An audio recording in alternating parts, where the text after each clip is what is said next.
So today we're covering the entire story of Dandadan. Both seasons, all 24 episodes, beginning to end. The aliens, the ghosts, the heartbreaks, the transformations, and the slow burn romance that ties the whole insane thing together.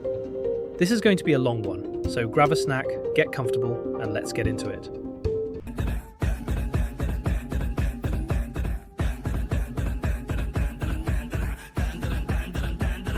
Episode 1 opens, and to this day it's one of the most completely insane opening episodes anime has ever produced. It starts small and human. Momo, freshly and brutally dumped, drags herself through a rotten day, venting to her friends about the loser she just cut loose, a guy who kicked her to the ground on his way out the door. Her friends ask what she ever saw in him, and she admits it. He sort of looked like her favourite actor, Ken Takakura, and she's always wanted a rugged, manly boyfriend like that. Then, in the hallway, she spots some boys tormenting a scrawny occult nerd, pelting him with paper while he just reads his magazine. Something about it gets under her skin, and she plants herself next to him until the bullies slink off. And then the nerd, misreading everything, decides she must be into him, and comes to find her. What follows is a stupid, heated, escalating teenage argument about the supernatural. He insists aliens are real, that UFOs get sighted all the time, that the government hides the truth. She tells him aliens are garbage conspiracy nonsense, but ghosts are real, because her grandmother is a spirit medium and she grew up around it. He laughs in her face. Neither of them will back down an inch, so they make a bet. Each one goes, alone, that night, to a place that proves their side. Momo takes an abandoned hospital, because Okarun swears it's an alien abduction hotspot. Okarun takes a lonely tunnel, because Momo swears it's crawling with ghosts. Loser becomes the winner's servant. They are both about to be proven horrifyingly, catastrophically correct. I dare you to go to someplace haunted, and the deal is if you end up seeing a ghost, you have to be my gopher! Only if you go with his UAPs, and if you see an alien, then you have to admit they're real and be my gopher! Okarun, creeping toward the tunnel to prove ghosts don't exist, feels it pulling him in. And then he runs straight into one. An old woman, a spirit called Turbo Granny, chases him down, and she is fast. She catches him almost instantly. And here's where the show plants its flag and announces exactly what kind of show it intends to be. The thing Turbo Granny rips away from him, the source of the curse she lays on him, is his banana, his genitals. She takes them, and as long as she holds them, he stays cursed. His phone call to Momo cuts off in a scream, and her screen goes red. Meanwhile, over at the hospital, Momo is proven right in an even worse way. The lights die, 3 strange figures appear, and she's abducted.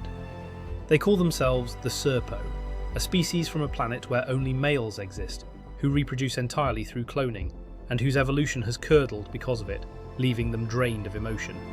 They tell her, flatly, clinically, that they intend to mate with her as an experiment in human reproduction, and then harvest her organs. They strap her down. They move to assault her.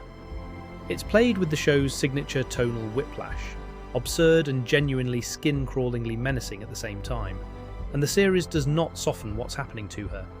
And then her phone rings, and everything changes.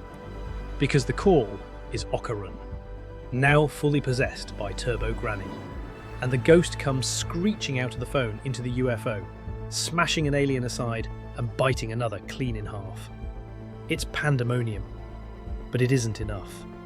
The Serpo overpower the possessed Okarun, and in the middle of the chaos, the real Okarun flickers back through the curse for one moment and makes his stand. He tells the aliens they can do whatever they want to him, but they have to let the girl go. And he says the thing that quietly wrecks you. That he always wanted aliens to be real, because he never had a single friend.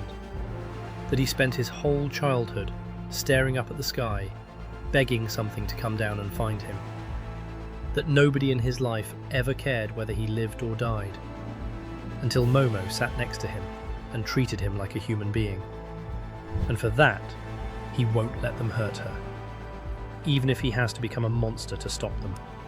It's Momo who saves them both. Cornered, terrified, on the edge of being violated, she suddenly remembers her grandmother, remembers a ritual Seiko drilled into her as a child, releasing her energy from the top of her head, a practice she used to get mocked for at school and grew to bitterly resent.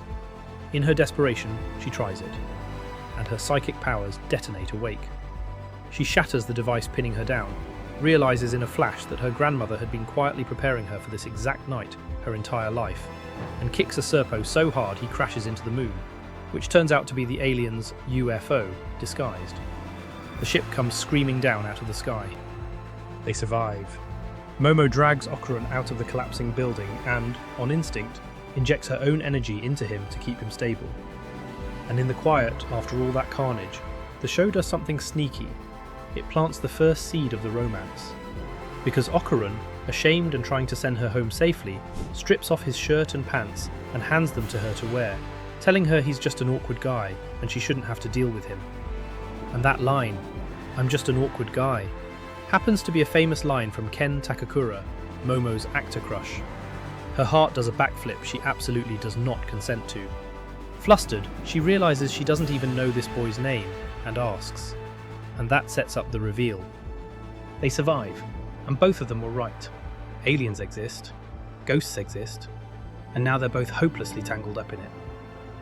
Momo can hold Okarun's curse at bay with her powers, but the second she stops, Turbo Granny surges back and takes over. And Turbo Granny still has his balls, and won't return them unless the two of them come and fight her. Then, in the episode's final gag, the nerd finally, properly introduces himself. His name is Ken Takakura, the same name as Momo's idol. The UFO detonates behind her as her brain completely short-circuits. It's a perfect first episode, funny, horrifying, genuinely moving and completely deranged, sometimes all in the same 30 seconds. Bitch. Huh?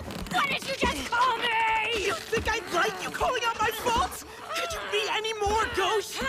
Season 1, Episode 2 sends the two of them, battered and cursed, to Seiko's house to recover, with Momo suppressing Okarun's curse every step of the way.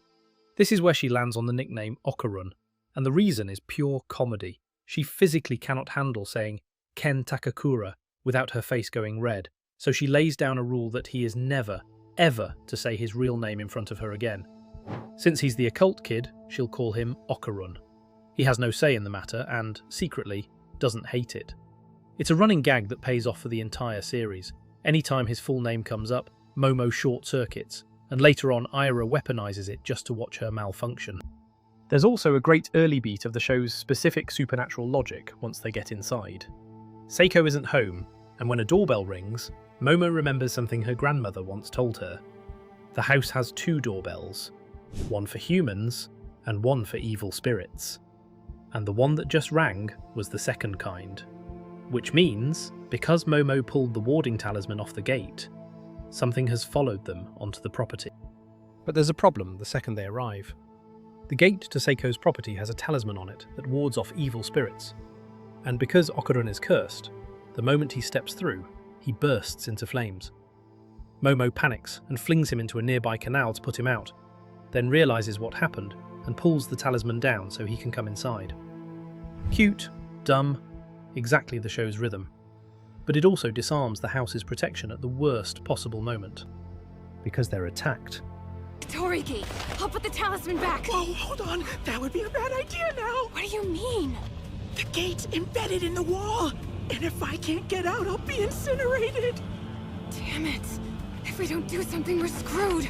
A monster that looks like a giant sumo wrestler descends on the property and traps them inside its own spiritual realm, sealing the house and garden behind thick stone walls, with the gate fused shut. At first they assume it's an evil spirit, but Okarun, the alien nerd in his element, recognizes it. It's the Flatwoods monster, a real-world alien cryptid, famously first sighted in West Virginia and later in Japan. He reasons that the evil spirit doorbell got tripped because ghosts and aliens must share some fundamental quality, and to fight it, Okarun does something desperate. He begs Momo to release his curse just enough that he transforms into a yokai form, a state that balances his body between himself and Turbo Granny's raw power, while she holds his mind together and keeps him from going feral. In this form, he's monstrously fast and, hilariously, instantly becomes a gloomy, defeatist mope, narrating his own doom while he fights. He's quick enough to bite off the alien's fingertips, but his body can't handle the strain. He coughs blood and keeps losing the transformation. And the Flatwoods monster fights like a sumo wrestler, which gives Momo the idea that becomes the show's signature finishing move. If they can force its hands to the ground, a sumo loss, they win. Okarun tears at its legs while Momo trips it. One hand touches down and melts away. But the thing regrows limbs and keeps coming, and it's spewing poisonous black smoke that's slowly killing them. So Momo goes for the real plan. She lets the monster batter her deep into the stone wall until she's carved out a crater, until she's technically standing outside the gate's boundary, then pulls Okarun to her and slaps the spirit-warding talisman back onto the gate.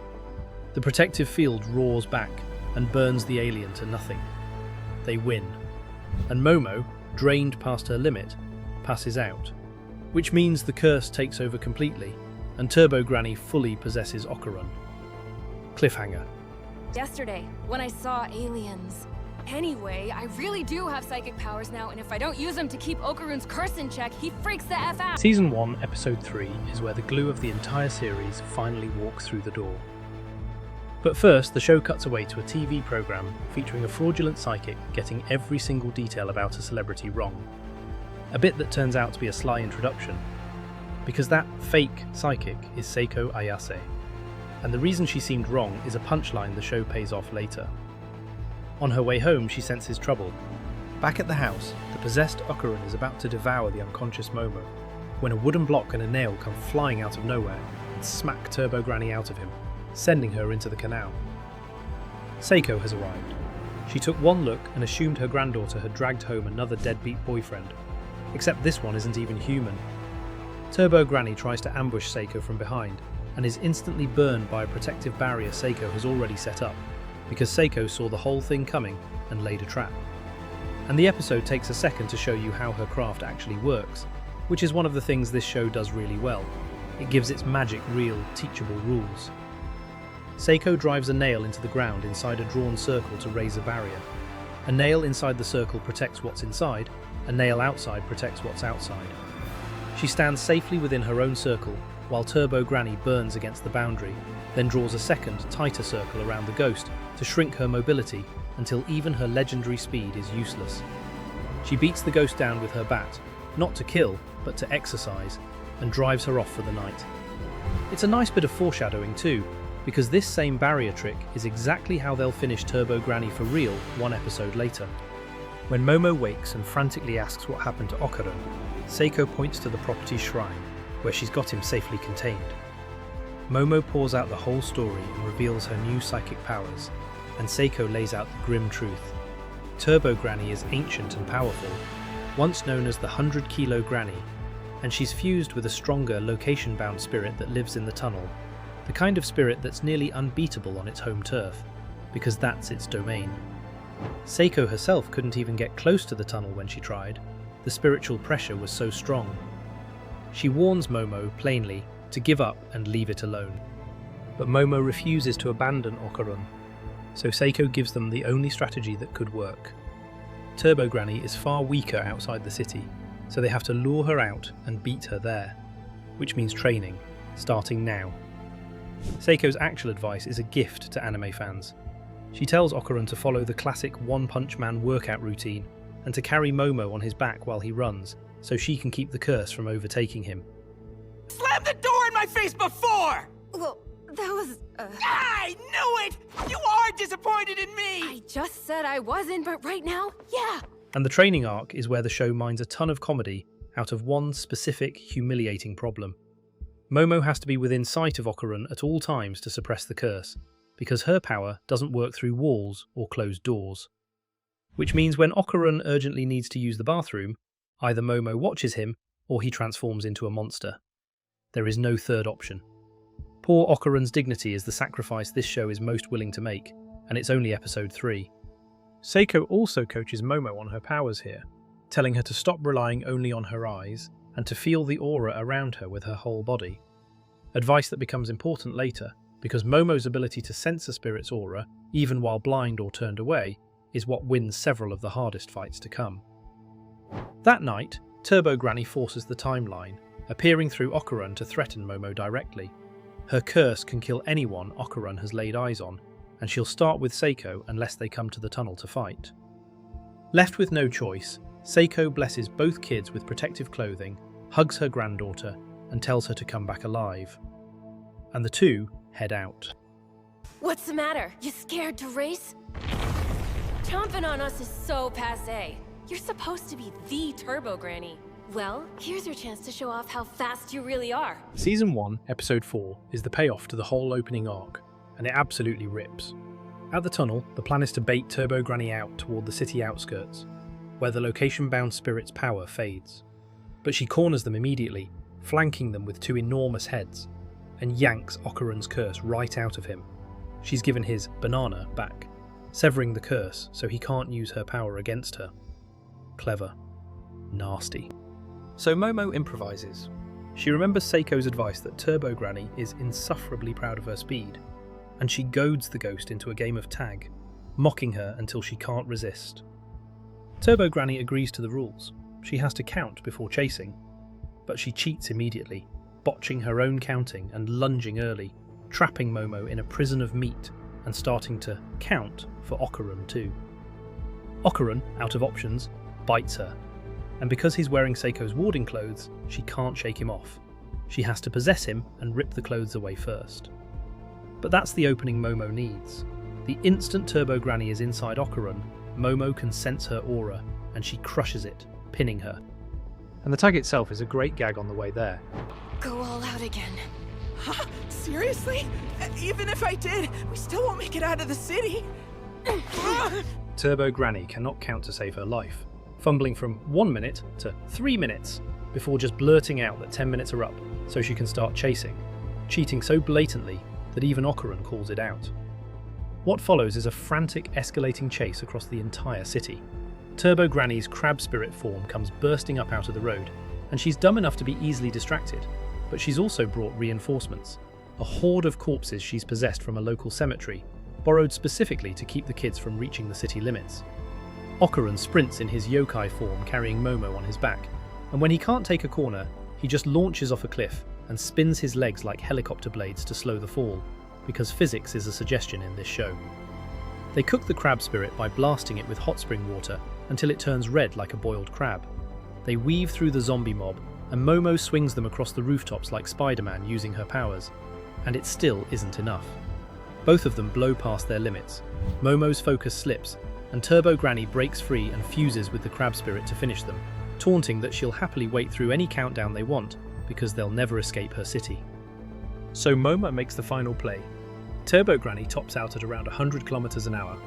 The train Momo grabs with her powers runs faster, and she rides it straight toward the city boundary, where Seiko has laid a barrier of talismans across the tracks. Turbo Granny chases her onto the train, convinced she's cornered, and as it crosses out of the city and into the barrier, the ghost and the crab spirit burn away, releasing dozens of trapped girls' souls into the air. And here's where the show reveals its true heart for the first time. Because after the fight, they return to the tunnel to pay their respects, and they learn the truth about Turbo Granny. That tunnel was a place where girls were assaulted, murdered, and dumped, and their tormented spirits lingered there for years. Turbo Granny sought those places out on purpose. She went to them not to terrorize the living, but to comfort the spirits of assaulted girls who died horrible deaths, to sit with them and give them some measure of peace. Seiko explains the rule the entire series quietly runs on. The living and the dead should not trespass in each other's worlds, and both sides have to respect that line. It recontextualizes the whole arc. The villain was mourning the dead this entire time. And the episode ends soft and warm. Back at the house, the family fights over crab meat, and then Momo tells Okarun she's looking forward to seeing him at school tomorrow. And the lonely boy who never had a friend is quietly, completely overwhelmed, realizing for the first time that he actually has one. That's the whole show in a single moment. The monsters are grieving, the kids are lonely, and they've started, without quite noticing, to save each other.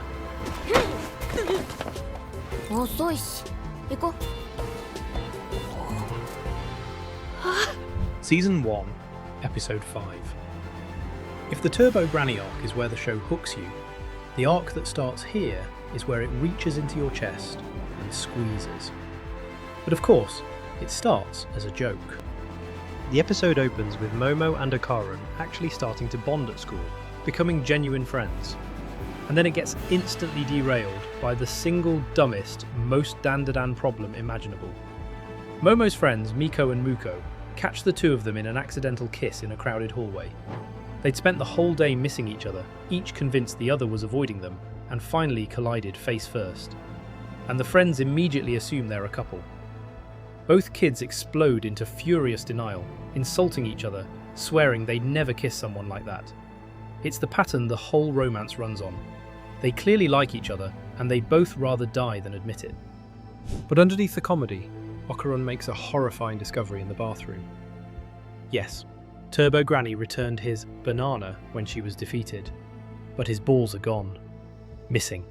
Momo! 中庭でキスしてたんだってどんなやつ何組だからちぎって言ってたろかい He rushes to Momo's classroom in a panic, but she's too embarrassed by the kiss rumour to hear him out and turns him away, which stings.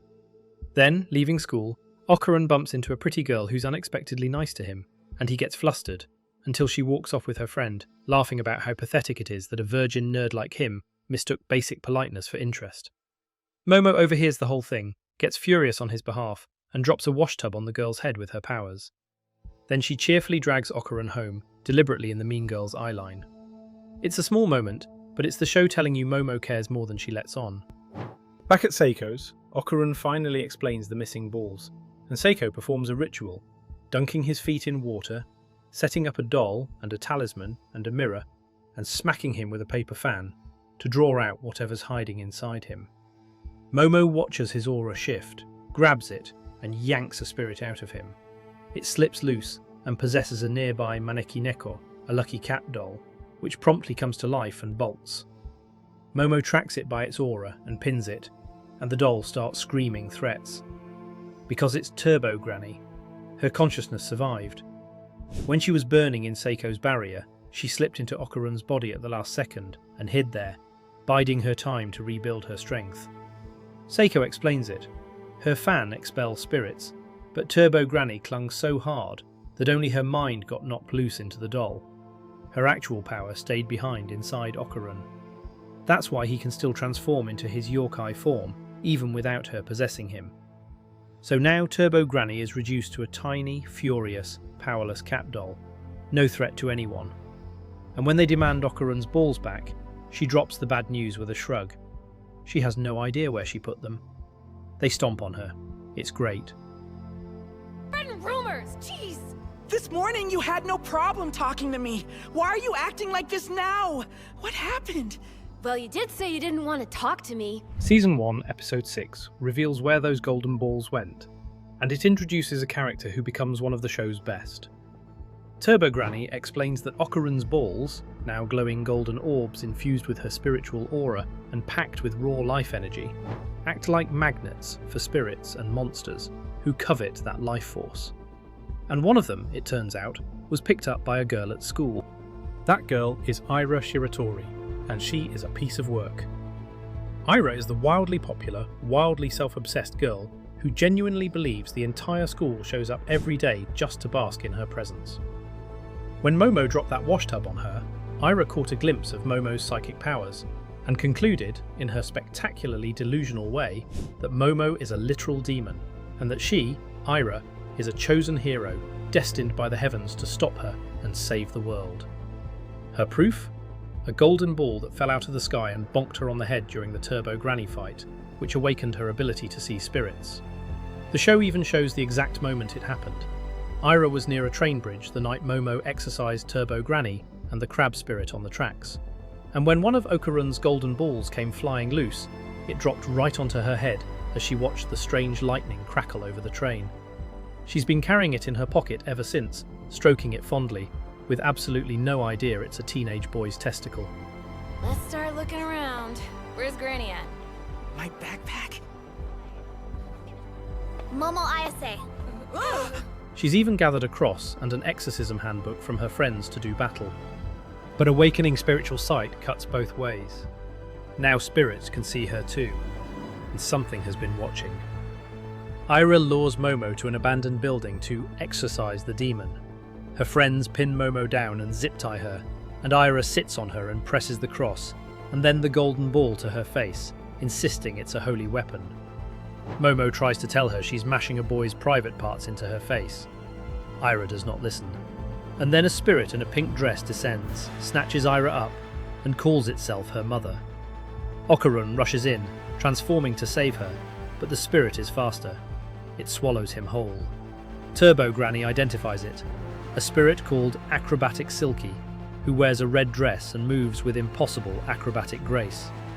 When Aira, terrified and uncomprehending, calls Silky a monster, the spirit's heart visibly breaks, and she swallows Aira too, then Momo, snarling that Momo corrupted her daughter. It's Momo who cracks it open. Silky swallowed some of her own hair along with her victims, and Momo sets it alight using a lighter shaped like a cross that Aira had been carrying the whole time. Silky burns and is forced to vomit everyone back out. Episode 7 takes a goofy Monster of the Week fight and turns it into one of the most devastating half hours the show ever airs. This is the one that tells you what Dandadan really is.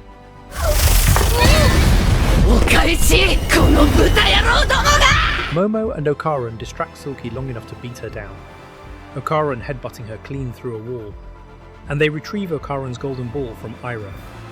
But there's a catch nobody's ready for. Aira is dead.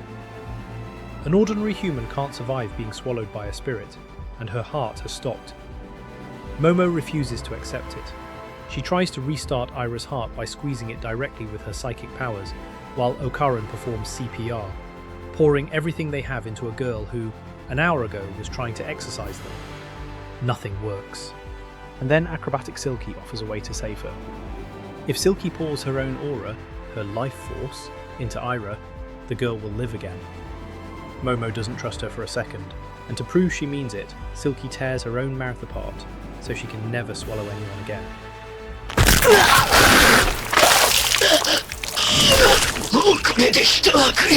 So Momo connects their auras and becomes a channel between them, and as Silky's life force flows into Aira, Momo sees Silky's memories. Her entire life, all at once. Silky was a single mother. Crushingly poor, she worked every job she could find to support her little daughter and pay off a brutal debt, including selling her body. And she adored that child. She was teaching her acrobatics. She bought her a red dress. She wanted, more than anything, to give her every happiness in the world. And for a while, in their tiny apartment, they were happy. And then one night, men broke into their home, loan sharks, beat her savagely and took her daughter away. She woke bleeding on the road, chased after the car that carried her child off, and collapsed before she could reach it.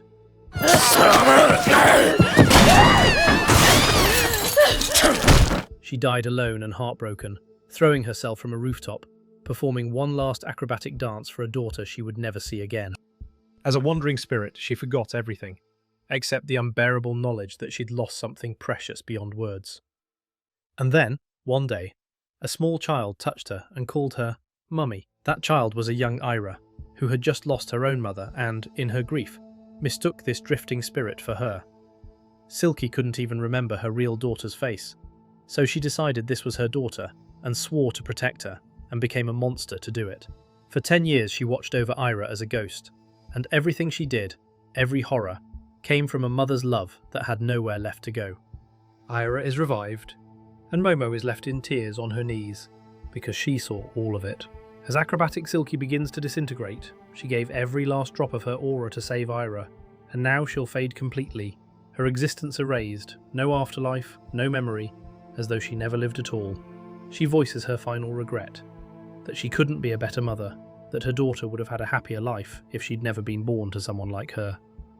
And then Aira, who now understands everything she witnessed, runs to her. She throws her arms around the dying spirit, calls her mum, tells her she loves her and thanks her for everything, and swears she will never, ever forget her. And that, being seen, being loved, being forgiven, is exactly the peace Silky needed. Her body turns to ash and scatters, and because of Aira, her soul finally finds rest. and the show gently implies she's reunited at last with her real daughter on the other side. It is genuinely one of the saddest things this show ever does, and it's only episode 7. A throwaway monster villain, revealed as a grieving mother, saved not by force, but by a lonely, self-absorbed girl choosing, for the first time in her life, to love someone else more than herself. That's Dandadan. It buries its heart inside its horror, and then it makes you find it. After all that heartbreak, the show does exactly what it always does. It whiplashes straight back into chaos and comedy, but it uses that chaos to shove the central romance forward another inch.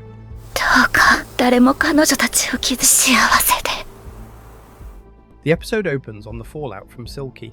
Despite the fact that Momo and Okarun literally brought her back to life, Aira remains rock-solidly convinced that Momo is a demon and declares that she'll free Okarun from her evil control, which drives Momo up the wall.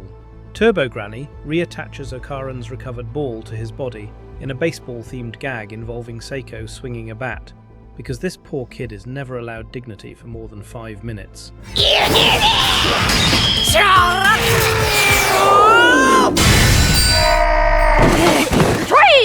And then the episode leans hard into the love triangle. Momo grows uneasy watching Okarun keep peeling off on his own during the school day. And when curiosity finally gets the better of her and she goes looking, she finds him lying on top of Aira in a very compromising position and drops her drink in shock. What actually happened a few minutes earlier is completely innocent and completely stupid. Okarun had been slipping away to secretly work out and get stronger, because he doesn't want to keep relying on Momo to protect him, and he wants, in his words, to look cool in front of her. Aira found him, awkwardly tried to confess her budding feelings by leaning in for a kiss. She read in one of her dad's books that this is how confessions work, which horrifies Okarun. He pushed her off, they wrestled, and she tripped him, leaving the two of them tangled up exactly as Momo walked in. Okarun scrambles to explain, but Momo, jealous and genuinely hurt, and stung that he lied about being busy, refuses to hear a single word of it and storms back to class, where she's so rattled she can barely function. That emotional knot gets violently interrupted by an actual emergency. The school floods, Okarun's classmates vanish, and he realises they've been sealed inside a spiritual realm, the same trick the Flatwoods monster pulled. The Serpo are back, and this time they want Okarun's remaining ball and, more than that, his yokai powers, which they intend to research and transplant into themselves. And the show establishes the specific mechanic that makes this whole two-parter tick. When the three Serpo work together, they can generate a zone, so oppressive that anyone inside it can't even stand up, let alone transform. But the catch is that the aliens can't enter their own zone either, which is exactly why they keep hiring outside muscle to do the actual beating. They've also tuned the realm so that only beings with high spiritual power can even enter it in the first place, which is why Aira, of all people, keeps showing up where she shouldn't be able to. Okarun and Aira are cornered by a mantis shrimp-like alien, the Dover demon, a hired gig worker the Serpo brought in, while elsewhere Momo hides from a giant plesiosaur lurking in the water. The Serpo capture Okarun, strip him down to harvest his ball, and are about to cut into him when Aira awakens the powers of Acrobatic Silky inside her, transforms exactly the way Okarun does, and comes flying in to save him. The girl who called Silky a monster is now carried by Silky's love and power. The episode ends with the whole trio trapped in the flooding void. Episode 9 is one of the most gleefully absurd episodes in the entire run, and it's also a real turning point for the romance. A completely naked Okarun fights alongside a transformed Aira against the Dover demon and the Serpo, with Momo arriving to back them up. And together they beat the Mantis alien down. But then the realm floods entirely, and the plesiosaur arrives, which Okarun, delighted even in mortal danger, recognises as Nessie, the Loch Ness monster, and it immediately starts slaughtering the very Serpo who summoned it, slicing one clean in half for docking its pay.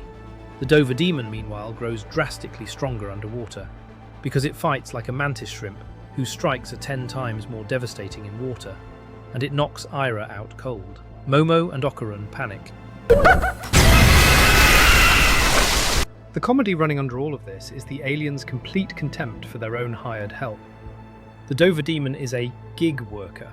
The show literally has them call it that, and every time it fails, the Serpo dock its pay, first 60%, then more, which is played entirely straight and is somehow one of the funniest running bits in the season.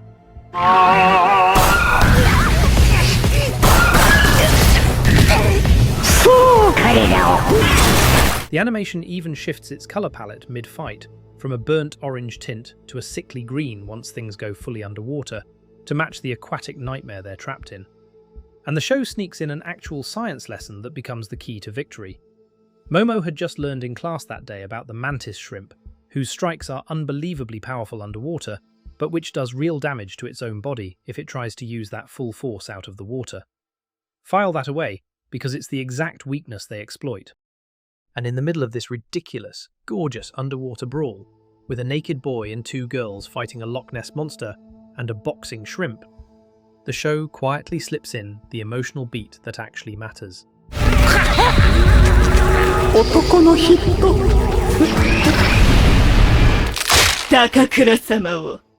Okarun grabs Momo's hand and tells her something real. That he's fine with everyone else in the world misunderstanding him, but that he wants her, at least, to know the truth and to believe in him. It cuts straight through her jealousy. The fight becomes teamwork again. Together they rescue the unconscious Aira, and Momo, thinking on her feet, hops on Okarun's back and uses her powers to rocket him through the water like a jet ski, a callback to how she rode him to fight Turbo Granny, except this time he's stark naked, which the show is fully aware of and milks for everything it's worth. Momo and a resuscitated Aira strip down to their underwear so the water doesn't weigh them down, and the last surviving Serpo, completely fed up with its hired help failing over and over, forcibly merges itself with Nessie and the Dover demon into one giant fused monster. At first, the fused alien overwhelms them, but once they clock its weaknesses, the Mantis strikes are useless out of water, and Nessie's laser needs to suck in water to charge, they coordinate and take it apart. Momo displaces all the water at the critical moment, so the Mantis arms shatter. Aira binds the thing with her hair, and Okarun runs along that hair rope in his yokai form to deliver the finishing blow, tearing it in two. The realm collapses, and they tumble back into their real school.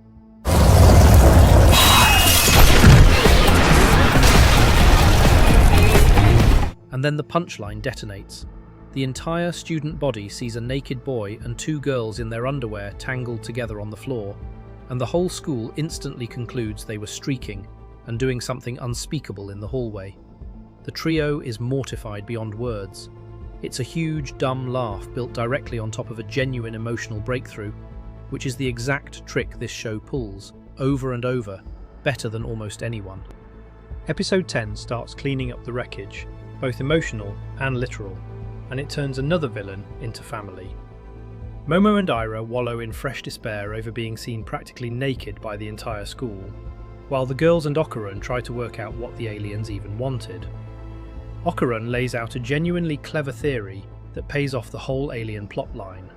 The Serpo have wildly advanced technology, yet they've never actually invaded Earth, and he reasons it's because Earth is crawling with ghosts and monsters they can't defeat. Spirits are, in effect, the planet's defense system. That's why the aliens keep targeting spiritually powered humans like him. They want to research that power and finally get a weapon against the supernatural. But the emotional core of the episode is the alien they beat. First, there's a great character beat for Aira, when her classmates try to gang up on Momo over the cruel rumours Aira herself had spread. Aira does something that shows exactly how far she's come. She stands up in front of everyone, takes full public accountability, admits she started the rumours, and tells them to stop slandering Momo, torching her own hard-won popularity to protect the girl she still, hilariously, insists is a demon. It's the Silky arc paying dividends. She learned how to love someone more than her own image. Then Momo and Aira find the wounded mantis shrimp alien, the Dover demon, and instead of finishing him off, they bandage him up, take him home to Seiko's house, and feed him dinner. And the alien breaks down sobbing because no one in his life has ever been kind to him. He tells them his story. He's from a war-torn planet. He's weak by his species' brutal standards, so he could only ever get dangerous, illegal gig work. And his son, Chiquitita, is dying, hemorrhaging blood every single day and needing constant transfusions. the same illness that already took the alien's wife. He needs money to save his boy. Okarun, moved, actually offers to sell his own recovered ball to help, which Momo shuts down as insane. But then Seiko, ever practical, hands the alien a glass of milk, and he realizes, stunned, that cow's milk is chemically almost identical to his species' blood. Overjoyed, weeping with gratitude, he's allowed to take an entire cow home in his UFO to keep his son alive, and he flies off swearing to come to their aid whenever they need him. The milk reveal is a genuinely great little detective beat too. Seiko doesn't just guess. She notices that the white fluid leaking from the alien smells oddly familiar, then clocks that his bandages smell like rags used to wipe up spilled milk, and puts it together from there, even arranging a cow from a dairy farmer friend, so his son gets a constant supply of fresh blood. Later, this alien decides to go by the name Peenie Weenie, which tells you everything you need to know about this show. A monster of the week who tried to kill them becomes, by the end of a single episode, a grieving single father they saved. Yet again. The episode even wrings a final gag out of it. With their uniforms shredded again from all these fights, the kids have to grovel to Seiko for new ones, and she makes Momo do celebrity impressions to earn hers, because Seiko's warmth always comes with a side of chaos. And then, in the final minutes, a visitor arrives at Seiko's gate. A tall, handsome boy Momo instantly recognizes. When Okarun asks who he is, Seiko drops the bomb. This is Jin Enjoji, nicknamed Jiji, Momo's childhood friend and her first love. Okarun's face falls straight through the floor. Episode 11 takes Okarun's jealousy and turns it into the emotional engine that will drive the entire back half of the series. Seiko reveals that Jiji will be living with them because his parents have been hospitalized under supernatural circumstances, and various famous spirit mediums, several of whom died trying to help, pointed him to Seiko as his last remaining hope. Jiji transfers into Momo and Okarun's school, and he's everything Okarun is not. Loud, funny, charming, effortless, an instant hit with everyone, especially the girls.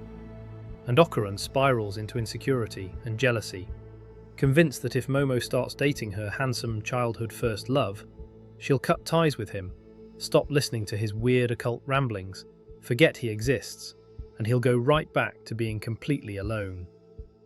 The thing he fears most in the world is losing the first friend he ever had. But the episode resolves it in the most Dandadan way conceivable, through a possessed anatomy dummy. Okarun encounters a sentient anatomical model, one of those skinless skeleton and organs mannequins from the science lab, named Taro, running away from school. The chase drags the whole group across the city to a junkyard, where Taro reunites with another discarded anatomy model that he loves, named Hannah. Hannah tells him he shouldn't have come, that she's old and was thrown away, that he'll be discarded too, and Taro says he doesn't care, that if he did nothing he'd regret it his whole existence, that his world was black and white until he met her, and now it's in colour, and that he wants to be with her no matter what. And Okarun, eavesdropping, feels every word of it land.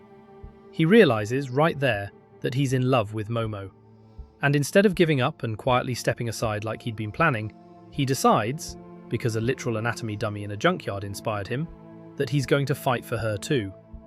This show, ladies and gentlemen. There's also a lovely bit of connective tissue here that pays off something from the very first episode. Remember how Momo said, back in the tunnel, that she used to get mocked as a kid for doing her grandmother's protective ritual, and that the boy she liked mocked her too? That boy was Jiji. When he moves in, he sheepishly apologises for teasing her all those years ago, and Momo forgives him, which is a quietly sweet way of closing a loop the show opened in episode 1. Jiji, it turns out, only started seeing ghosts recently, after his family moved into that mountain house, no golden ball involved, which is the mystery that sends everyone up to his cursed home in the first place. Episode 12 is the finale, and it's really a bridge that fires the group straight into Season 2's biggest, darkest arc. After discovering that the golden ball Momo spotted under Taro was actually just a Christmas ornament, the group takes Hannah back to Seiko's house so she and Taro can be together, with Taro promising to visit each night. Meanwhile, Jiji starts hallucinating the spirit responsible for his parents' hospitalization, so Momo, Okarun, and Jiji travel out to Jiji's mountainside resort town to deal with the curse on his family home. On the trip, Okarun's jealousy keeps flaring, but the show also starts thawing it. On the train, Jiji plays cards with the group. Okarun is hilariously terrible, hands out candy, and reminisces with Momo about their childhood, which just twists the knife for Okarun. So, remembering Taro's fearless declaration of love, Okarun tries to grab Momo's attention by loudly rambling about his beloved cryptids, specifically the Tsuchinoko, insisting it's real the way people once doubted gorillas, only to accidentally fascinate Jiji instead. And Jiji mentions that his village has a 200-year-old shrine dedicated to exactly that creature, which is the seed the show is quietly planting for the entire next arc. The two boys, supposed rivals, end up bonding over weird monster trivia, and Okarun, to his own frustration, realizes Jiji is genuinely a good guy who wants to be his friend, which makes hating him impossible. It's a small but important beat. The love triangle is quietly turning into a friendship. They arrive at Jiji's cursed home, a big house high up in a volcanic hot spring town, completely unaware they're being watched by figures in the woods. Momo senses nothing wrong at all, which makes her suspect the spirit is simply hiding and will emerge at night, so she tells the boys to stay and rest while she heads back down into town to soak at an onsen alone. And then the finale turns dark and tense, splitting into two threads. At the onsen, Momo is cornered by a group of leering elderly men who trap her in the bath, a genuinely threatening, uncomfortable sequence that drew real criticism for how the show handled it, and which exists to set up the danger of the coming arc. And back up at the house, while Momo's away, Okarun and Jiji notice the building has one wall too many. They take a hammer to it, breach the fake wall, and discover a hidden room behind it. A secret chamber packed, floor to ceiling, with thousands of warding talismans. Whatever this family has been containing up in this mountain, it was containing something enormous. And on that ominous image, Season 1 ends, launching the story directly into the most ambitious and emotionally punishing arc of the entire series.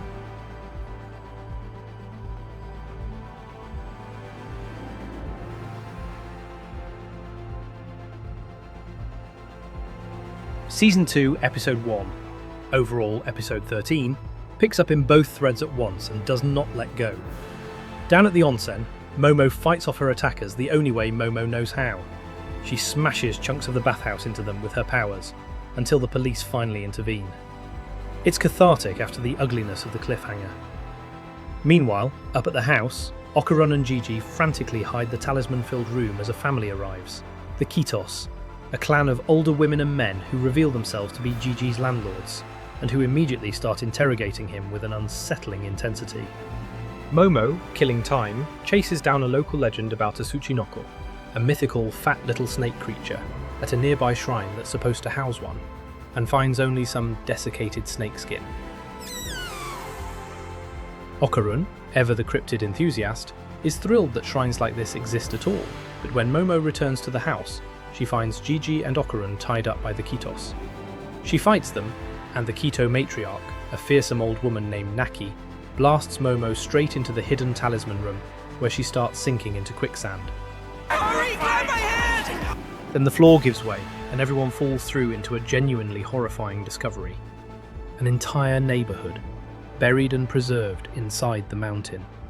And down there in the dark, they encounter a giant snake god, which Okarun recognises as the Mongolian deathworm, the Olgoi Korkoi, a real creature of Gobi Desert legend said to kill with venom and shock. The deathworm turns on the Kitos, who had been trying to sacrifice the three kids to it, and devours them, while the terrified teens take shelter inside one of the buried buildings. But the building is no refuge. The deathworm radiates a psychic power that starts corroding Momo and Okarun's minds, driving them towards suicide. And then, in one of the most disturbing images in the whole series, Okarun suddenly transforms into his yokai form, and instead of protecting his friends, he crawls toward Jiji and roars at him with pure, mindless animal fury. The season's darkest arc opens with its two heroes turned into weapons pointed at their own friend. Season 2, Episode 2, overall Episode 14, is the emotional keystone of the whole arc, and it introduces the spirit the episode is named for. It's me, man! Step out of it! Jiji saves Momo and Okarun from killing themselves under the deathworm's psychic assault, when he stumbles into contact with a new spirit, Evil Eye, whose own abilities directly clash with the worm's, cancelling its influence. Momo and Okarun snap back to their senses and fight the worm off, while Jiji finds himself gazing at this strange child spirit, and in that gaze, he's shown its entire tragic history. Evil Eye was a frail, sickly child, sacrificed by the Kitos long ago to prevent disaster, thrown away by his own community to appease the thing in the mountain. And after death, his spirit was condemned to the worst possible fate, to linger, helpless and unable to intervene, watching generation after generation of children get driven to their deaths by the deathworm, while their grieving parents suffered around them. And when Evil Eye saw that the Kitos were, even now, still using children as sacrifices, still feeding kids to the mountain, it made a decision. It resolved to kill them all. This is the thing the show keeps doing. It takes what looks like a monster and reveals a wound. Jiji, moved to the bone by this suffering child, tries to help it. He goes to Evil Eye's original corpse, which alarms Momo and Turbo Granny as the deathworm traps them in slime. Jiji makes the spirit a promise that he'll play with him, that he'll ease the loneliness and pain this child has carried for who knows how long, and that genuine kindness is what lets Evil Eye successfully possess him. The newly possessed Jiji scares off the deathworm, and for a moment Momo is in awe, thinking they've been saved. Until Turbo Granny cuts in with the warning, the thing wearing Jiji is now their enemy too. Evil Eye turns on Momo and attacks, and just as he strikes, Okarun arrives to counter the blow. So now the group faces the exact same nightmare they faced with Turbo Granny, except worse and more painful. A beloved friend possessed by a powerful, deeply hurting spirit, with a giant monster still loose in the dark beneath the mountain. Season 2, Episode 3, overall Episode 15, is a brutal, high-stakes fight on two fronts. Momo and Okarun escape Evil Eye and find the deathworm now spraying poison everywhere. Okarun works out the creature's weakness. It can be killed by sunlight. And, in a moment that shows how much he's grown from the trembling kid in Episode 1, he lets Momo escape first while he stays behind to handle the far more dangerous job, freeing Jiji from Evil Eye's control by force. Momo kicks off the plan by setting Jiji's house on fire to help flush the situation, and then she prays, genuinely, desperately prays, for both boys to make it out alive. And the fight that follows is punishing. Evil Eye, frustrated by how nimble and fast Okarun is, changes tactics and traps him in a confined space where he can't dodge, then beats him mercilessly, methodically. It's hard to watch. But when Evil Eye threatens to kill Momo, something in Okarun snaps, the same rage that saved him against the Serpo and the Flatwoods monster, and he seizes the upper hand, overpowers Evil Eye, and defeats him. And then, immediately, he loses his powers, spent. He tries to rescue Turbo Granny from the deathworm's slime, and only manages to trap himself in it too, sinking, helpless. Meanwhile, the deathworm, disturbed by all the water the firefighters are spraying on the burning house, is forced up out of the ground and into the open air, where the sunlight finally kills it, and it vomits up the Kitos it had swallowed. Naki, ungrateful and furious to the very end, berates Momo for foolishly killing the deathworm, insisting she's doomed them all. And as Momo turns to go retrieve the trapped Okarun and Jiji from the wreckage, a volcanic eruption suddenly rocks the entire resort town. Naki's dire warning, it turns out, wasn't just spite. Season 2, Episode 4, overall Episode 16, is the arc's explosive climax, and it's an absolute masterclass in this show's brand of insane, improvised problem-solving. Naki had prophesied that killing the deathworm would trigger the volcano. The two were spiritually linked, the worm's death upsetting whatever fragile balance kept the mountain asleep for 200 years. So, Momo, flatly refusing to accept a prophecy as fate, does something completely unhinged. She drags the deathworm's enormous carcass across the whole town, hauls it to the geyser at the destroyed onsen, and jams the two together, turning the worm's own body into a colossal fire hose that fountains superheated spring water and slime straight onto the advancing lava to cool it and stop the flow. It is engineering by pure spite, and it's the kind of solution only this show would even attempt. It's ridiculous. It works. The Kitos try to stop her mid-plan, but they're driven off by a priest Momo had met earlier at the Tsuchinoko shrine, now revealed to be a disciple of Seiko's named Manjiro. Then a revived Evil Eye rejoins the fray and starts fighting everyone at once, forcing Momo, Naki and Manjiro into a deeply uneasy three-way team-up just to survive him. And as they start losing, the cavalry arrives, and it's the whole show paying itself off. Peenie Weenie the Mantis shrimp alien roars in with his UFO. Seiko arrives. Taro the anatomy dummy is there, and together they bait and seal Evil Eye back inside himself using warding talismans. Then a now healthy Chiquitita, the alien's son, the little boy saved by that glass of cow's milk episodes ago, uses the UFO's tractor beam to pull Okarun and Turbo Granny out of the pool of lava where the house used to be, both of them shielded the whole time by the Deathworm's protective slime. And the emotional beat lands hard. Momo had returned to the smoking ruins of the house, convinced she was going to find Okarun dead in a pit of lava, and instead she gets to watch him get pulled out alive, and she pulls him into a hug, shaking with relief. Every single thread the show has patiently woven, the aliens they chose to save instead of kill, the grandmother, the possessed dummy, the disciple, all of it converges at once to rescue the two kids at the centre of everything.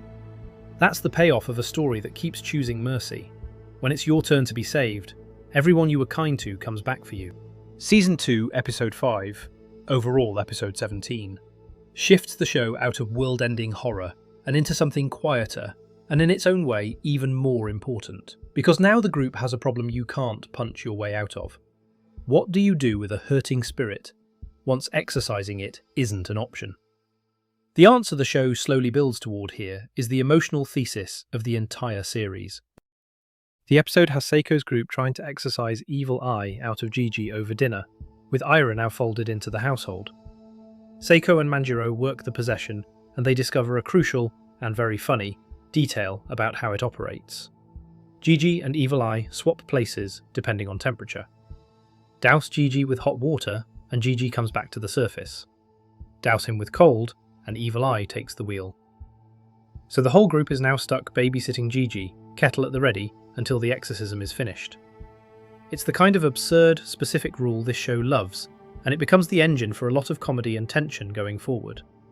Momo, Okarun and Aira escort Peenie Weenie and Chiquitita home, and the Mantis shrimp alien formally, proudly adopts his ridiculous new name. Then Seiko's group visits Jiji's recovering parents in the hospital, and in a small, lovely, almost throwaway beat, Momo and Okarun hold hands, the romance inching forward in the middle of everything else. But the episode also quietly plants a threat the show is saving for later. Naki, the Keto matriarch, goes on the run after the police arrest the rest of her family, and she vows revenge against Momo. And then she sheds her skin and reveals herself to be a cryptid, not a human at all. She's not done. That's a bomb the series is banking for down the line. The heart of the episode, though, is at home. Momo invites Okarun and Aira to a sleepover to help keep watch over Jiji, and everyone agrees. Taro, the anatomy dummy, frees Jiji from Evil Eye, and they all sit down to a real, warm, chaotic family dinner at Seiko's house. The exact kind of ordinary, noisy, happy scene that this show has been quietly building its characters toward. And then the gag that ends the episode. When Okarun passes Seiko a bottle of soy sauce, a single droplet splashes onto Jiji, and that tiny bit of cold liquid is enough to let Evil Eye seize control and start wrecking the place. Even peace, in this house, is one dropped condiment away from chaos. Season 2, Episode 6, overall Episode 18, pays off the entire arc's emotional thread, and it is, quietly, the episode the whole season is built around. The title is not a throwaway. The group immediately douses Jiji with hot water, increasingly worried about how much stronger Evil Eye is getting with each appearance, when a Visual Kei band named Hayashi shows up at the door and reveals themselves to be the exorcists Seiko had requested. Leather, makeup, instruments and all. Seiko lets them set up their gear, and Hayashi joins her to exorcise Evil Eye through music, in a genuinely spectacular, stylish sequence that leaves Momo, Okarun and Aira slack-jawed with awe. The music disturbs Evil Eye, and it forces Jiji up to the surface, where Jiji, weeping, begs them not to kill him. And that is the moment the whole show turns on. Because him isn't only Jiji anymore. Seeing that earnest, terrified, tearful plea, understanding that Evil Eye is, underneath everything, a scared, lonely, murdered child who never asked to be sacrificed, who was thrown away by the people who should have protected him. Seiko makes a choice. She stops the exorcism. She decides not to destroy Evil Eye at all, but to let him join their foster family. And it's the exact same choice this show keeps making, over and over, in every arc. Turbo Granny, the terrifying ghost, became a lucky cat doll living in their house. Weenie, the killer alien, became a father they saved. Acrobatic Silky was mourned and released with love. And now Evil Eye, a sacrificed child's vengeful ghost, gets taken in instead of destroyed. The entire series is one long argument that the thing that looks like a monster is almost always something that was hurt and abandoned, and that the answer is not to erase it, but to make room for it. Despite their hesitation, Momo, Okarun and Aira resolve to get stronger so they can physically hold Evil Eye back when he acts up, and help Jiji learn to manage his terrifying new spiritual powers. The group spends the night together inside Seiko's wrecked, half-destroyed house, and Okarun and Jiji, the two boys who started this arc as romantic rivals, bond in the dark over their shared struggle to control the spirits living inside them, and over how much the Ayase family has come to genuinely care for them.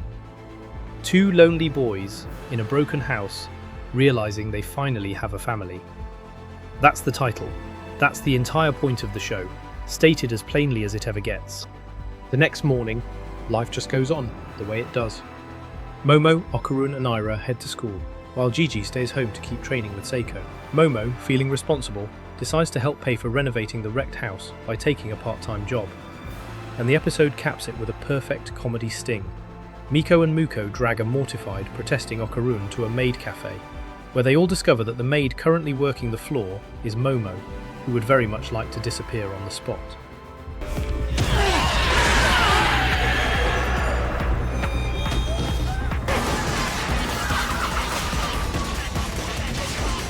Season 2, Episode 7, overall Episode 19, opens in the maid cafe, with Miko and Muko gleefully teasing Momo as she begrudgingly serves drinks to her friends and a bright red, completely flustered Okarun.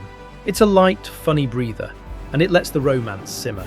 Okarun waits for her until the end of her shift, and she finds him there when she's done. Meanwhile, back home, Jiji is gradually learning to control Evil Eye, which is a real relief to Seiko and a sign of genuine progress. But the peace doesn't hold, because it never does in this house. Don't drop your guard. You can handle room temperature liquids. When Momo and Okarun get home, Jiji accidentally collides with Aira. Her cold drink spills on him, and Evil Eye reappears in an instant. He strangles Momo, and she's forced to spit hot water at him to neutralize him and switch Jiji back. Jiji regains control and is horrified all over again by what Evil Eye did with his body, and, ashamed and afraid of hurting the people he cares about, he starts distancing himself from Okarun, pulling away just as they'd gotten close. Seiko and Manjiro discuss how precarious the whole situation has become, and Manjiro reluctantly suggests calling Hayashi back for another exorcism attempt. Let's call the Hayashi group back. I can even do the ritual prayer for you. Later, at midnight, Okarun trains alone, gnawed at by his failure to intervene when Evil Eye was strangling Momo. He wants to be strong enough that she never has to save herself again. Turbo Granny finds him and hauls him off to their school to train properly, with Aira tagging along. The three decide the music room is the place to sharpen their fight rhythm and timing, the coordination they keep lacking against tougher enemies. And that's when they get ambushed. A group of doppelganger composers, led by none other than Ludwig van Beethoven, pulls them into their realm. Because of course the way to level up your combat timing is to get trapped in a spiritual dimension and forced to fight the ghost of Beethoven. This show never runs out of ideas. Here is the Pastoral Symphony! Symphony number 6! Season 2, Episode 8, overall Episode 20, is a pure, exhilarating training and triumph episode. And it's a big one for Okarun specifically. The composers open by battering Okarun and Aira with their music and tight, relentless compositions, and the two of them are completely overwhelmed, unable to read or dodge the attacks. A frustrated Turbo Granny keeps hammering the same lesson at Okarun. Fix your rhythm, match the beat, stop fighting against the music and start fighting with it. Just pick a song you know and move your body to that rhythm. And Okarun finally gets it. He synchronizes his timing to Hayashi's music, the Exorcist band's sound becoming, in effect, his metronome. And suddenly, he's a different fighter, sharp and fluid, working in real coordination with Aira for the first time. It forces Beethoven to escalate all the way to the Ninth Symphony, the Ode to Joy turned into a weapon, cornering them with towering vocalists and a hostile, roaring concert hall audience, whose applause and jeers become part of the attack.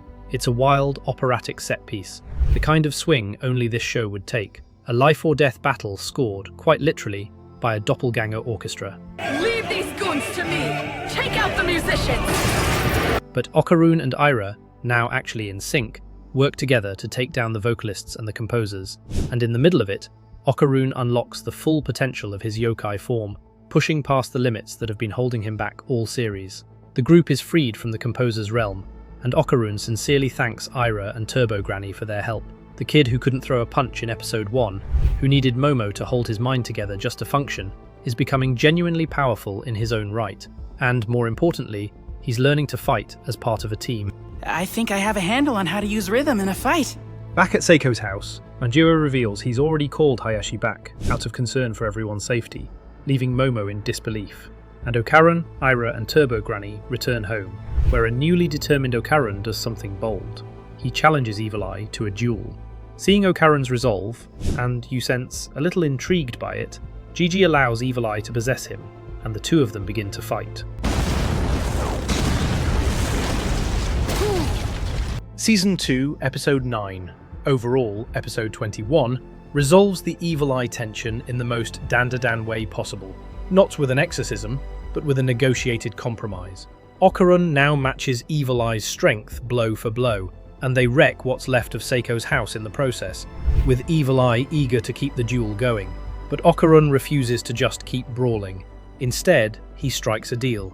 He'll fight Evil Eye once a week to give the spirit the outlet it craves, in exchange for Evil Eye not harming any innocent people. I can do once a week, and if you don't like that, I'm not fighting you. And Evil Eye, grudgingly, accepts. It's such a perfect encapsulation of this show's whole worldview. You don't destroy the dangerous, lonely thing. You find a way to live alongside it and give it what it actually needs.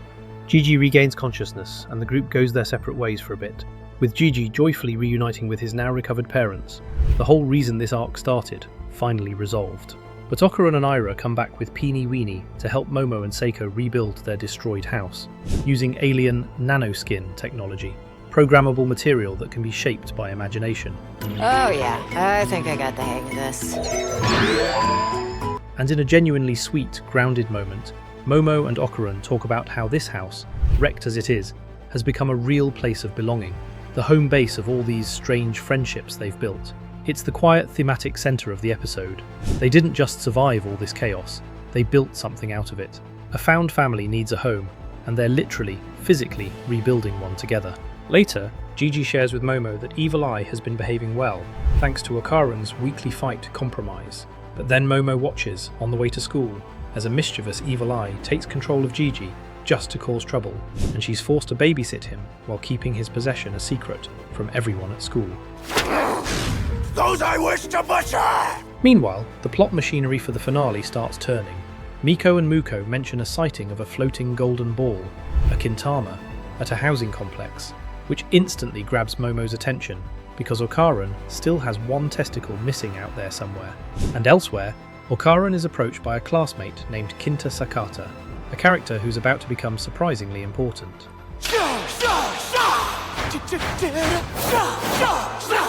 Season 2, Episode 10, overall Episode 22, kicks off the season's finale arc, and it does it by finally giving real weight to a background classmate, Kinta Sakata.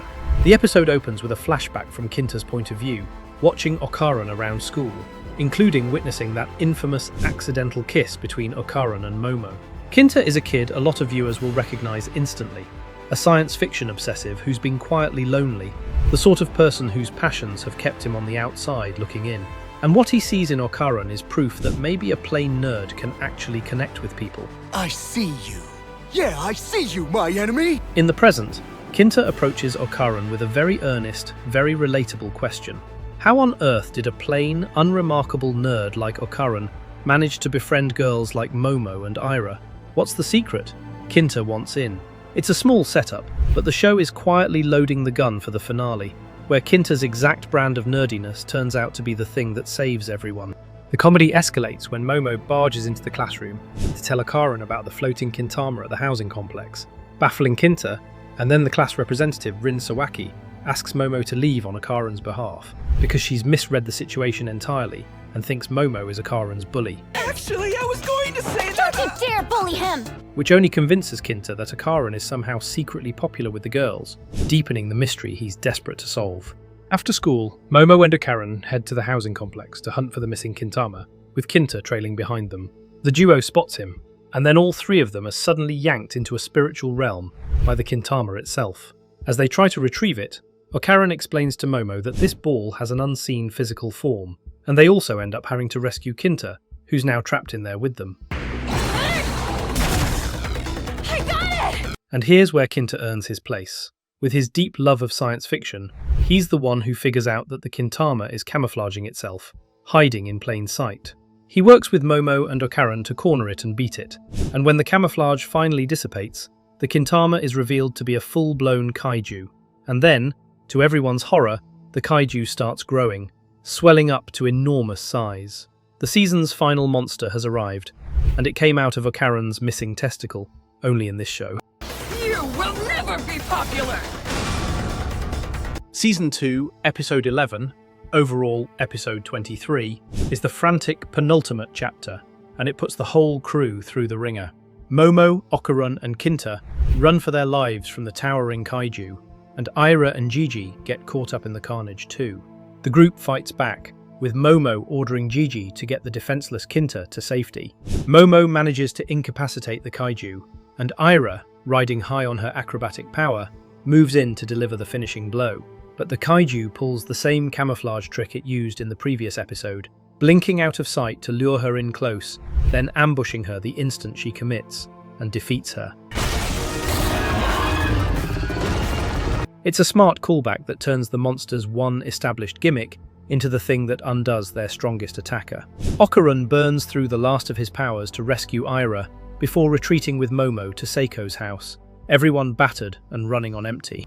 Meanwhile, Jiji and Kinta are still running for the house, when Kinta's sweat splashes onto Jiji, and just like that cold liquid does, it triggers the switch, and Evil Eye takes over, further terrifying and confusing poor Kinta, who has had an extremely long day. Back at the house, the group is reluctant to ask Evil Eye for help. The deal was that he'd fight me and only me. So Okarun proposes a different countermeasure. Use the house's alien nanoskin to build a weapon against the kaiju. The problem is that the nanoskin has to be shaped by imagination, and Okarun struggles to picture anything effective. So Kinta, the sci-fi obsessive who spent his whole life dreaming about exactly this kind of thing, volunteers to imagine it. And he transforms the entire house into a giant mecha shaped like the Buddha, a colossal robot temple, stunning everyone. Momo asks the obvious question, how do they actually control this thing, as the kaiju closes in? It's a gloriously absurd cliffhanger, a house-sized robot Buddha versus a testicle kaiju, with the fate of the town riding on a kid's imagination. Season 2, Episode 12, overall Episode 24, is the Season 2 finale, and it's a spectacular, ridiculous, heartfelt send-off that also drops one of the wildest cliffhangers the show has done yet. At first, the group is a disaster inside the mecha, unable to coordinate or move it properly. Everyone shouting over each other, limbs flailing, the giant robot Buddha stumbling around like a newborn deer, while the kaiju just beats them around like a toy. The problem is teamwork, the same lesson the whole series keeps hammering. A machine this big needs one clear pilot, not 5 panicking passengers. Evil Eye, just this once! And that's when Kinta has his moment. He realizes that piloting this mecha is the fulfillment of the dream he's carried his entire life. The same nerdy passion that got him alienated and lonely at school, the mountain of sci-fi and mecha obsession nobody else understood, is suddenly the exact thing that matters most. He takes full control, everyone else falls in behind him, and the robot Buddha finally stands up straight and matches the kaiju blow for blow, trading giant hits in a proper, gorgeous kaiju versus mecha slugfest. It's the same quiet message the show keeps delivering through a different character. The weird thing you love, the thing that made you an outcast, is not a flaw, It's the thing that lets you save the day and find the people who get you. And it's worth appreciating how neatly the finale caps everyone's arc. Okarun, the boy who couldn't do anything without Momo, exhausts himself protecting Aira in the previous episode and holds his own here. Aira, once the school's vainest bully, throws herself into the fight and takes real hits for the team. Jiji manages his possession well enough to be an asset instead of a liability. Momo commands the whole operation like the leader she's quietly become. If I use the infrared scope, I will be able to... And Kinta, the lonely new kid, gets to be the hero by being exactly who he always was. Everyone the show spent 2 seasons building gets to pay it off in one giant, ridiculous robot fight. Momo and Aira assist Kinta as he finally defeats the Kaiju, freeing everyone from its realm. After briefly exposing itself to the shocked public, the Mecha flees back to Seiko's property and reverts into the ordinary house it was, while Okarun and a restored Jiji, who got ejected from the Mecha during the chaos, drag the now shrunken Kaiju back home. Momo and Aira, meanwhile, are violently, comedically motion-sick from being tossed around inside a giant robot. Kinta, having proven himself, offers to help the group going forward, a new member of the family, earned.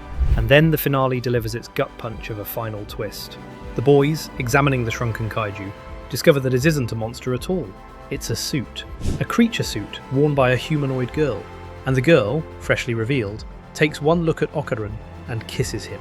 Everyone freezes in absolute shock, and the house explodes behind Momo. Cut to black. That's how Season 2 ends. Kitty, what you gotta be so harsh with me for? A mysterious girl in a kaiju suit planting a kiss on Okarun right in front of Momo. The house detonating, and every question left screaming in the air. The good news for anyone who just fell in love with this show: it's not over. After the finale aired, a 3rd season was announced, set to premiere in 2027. So this ridiculous, beautiful story is very much still going. And if the first 2 seasons are any indication, whatever comes next will be even louder, even weirder, and somehow even more emotional than what came before. And then, that's the entire story of Dandadan. Both seasons, start to finish. 2 lonely kids who bet on whether ghosts or aliens were real, and found out the answer was yes, and they're all sad, and some of them need a family too. A show that hides one of the most tender stories in anime inside one of the most gloriously unhinged, and somehow makes the crude comedy and the deep heartbreak strengthen each other instead of cancelling out. Aliens, ghosts, first love, and a household built out of everything the world threw away. Season 3 arrives in 2027, and the story is far from over. If you haven't watched it yet, now you know why people won't shut up about it. And if you have, you already know that the next time Turbo Granny pops out of that lucky cat doll, you'll be grinning like an idiot. Thanks for watching.